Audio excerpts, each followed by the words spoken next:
what are your best ideas for improving student achievement in Cape Henlopen School District? Sure. I think the main focus needs to be on curriculum. I think that is the most important thing. Right now, and Glenn has mentioned it, I think we can all agree, and we hear this often, there's a teaching to the test, a focus on testing at the state level, on SATs, on everything along those lines for those particular 3 hours. We need to make sure that our kids are taking the right classes.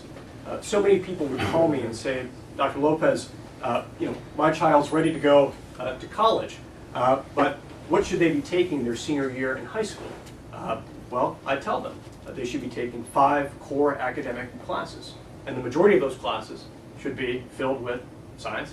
There should be a 4th year of a foreign language. There should be a math.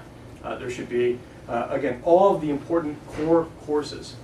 Those students should be taking them. And the parents usually say, oh, but Dr. Lopez, he's worked so hard. He's playing 3 sports. We can't compete in the world that we're in if we have that kind of mentality. So a lot of the work that I do is working with parents and getting them to understand the importance that, look, I know that you send your child to school every day and you think they're getting everything that they need, but boy, do they need some help from you also. They need your guidance just as well. And a lot of the work that I do, the majority of the work that I do, I think about this past weekend speaking to a parent on the phone for about 4 hours.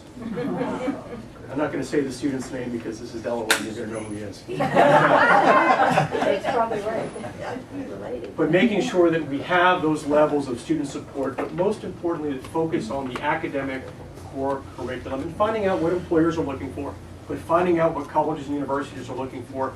Like I tell students, you can't be a chemical engineering major if you don't want to take physics or calculus. You can't be an English major if you don't like to write. You can't be a bio major if you're scared to dissect a frog. You have to be realistic, and it's making sure that students understand from the teacher's perspective and from the counseling perspective what it is that they really need to do and speak to them in real terms so that they understand and that we're not setting them up for failure.